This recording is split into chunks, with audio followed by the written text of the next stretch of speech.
Hello and welcome to today's Living Word. I'm Dwayne Matz. We're continuing in the book of Isaiah, starting a new chapter today, chapter 8. Let's look at verses 1 and 2. Moreover, the Lord said to me, take a large scroll and write on it with a man's pen concerning Maher Shalal Hash-Baz.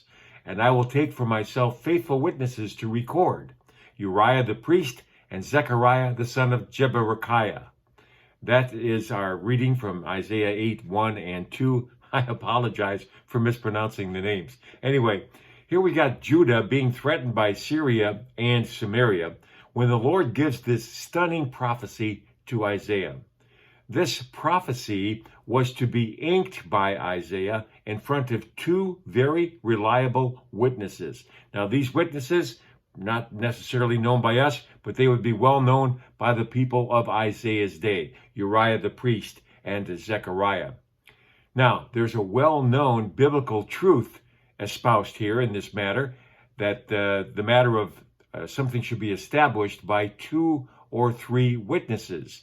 Deuteronomy 19:15 says, one witness shall not rise against a man concerning any iniquity or any sin that he commits.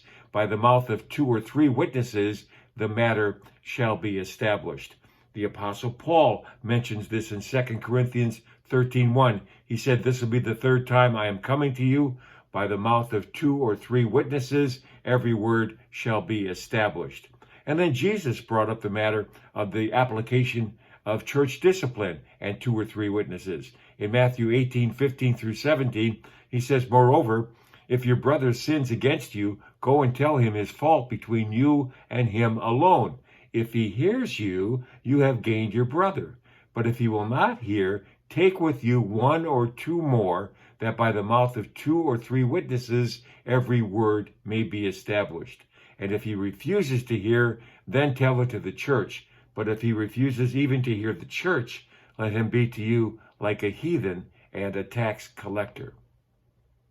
Church discipline, it's a very sticky topic, and it must be handled with cautious biblical application and guidelines. Unfortunately, in many cases, it's ignored for the very reason that it is a sticky situation, and the offender is then allowed to continue in their rebellious behavior against God, and that's not the loving thing to do. Confrontation is necessary.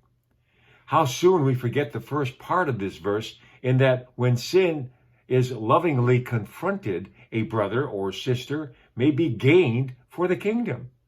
What would you rather have? A restored brother and sister, or a ticked off, unrepentant sinner? You know, we often hear that people have been hurt by the church. Well, many times that hurt has been felt by the application of church discipline. Sometimes the discipline was mishandled and the hurt occurred. But other times, the attempt at correction was simply and brazenly ignored. As for me, I want to belong to a Bible-believing church that has the guts to confront me should I stay from the truth. And if I'm in the wrong, I pray that I will have the guts to admit it, and with the Lord's help, correct my ways. I'm Dwayne Matz, and that's today's Living Word.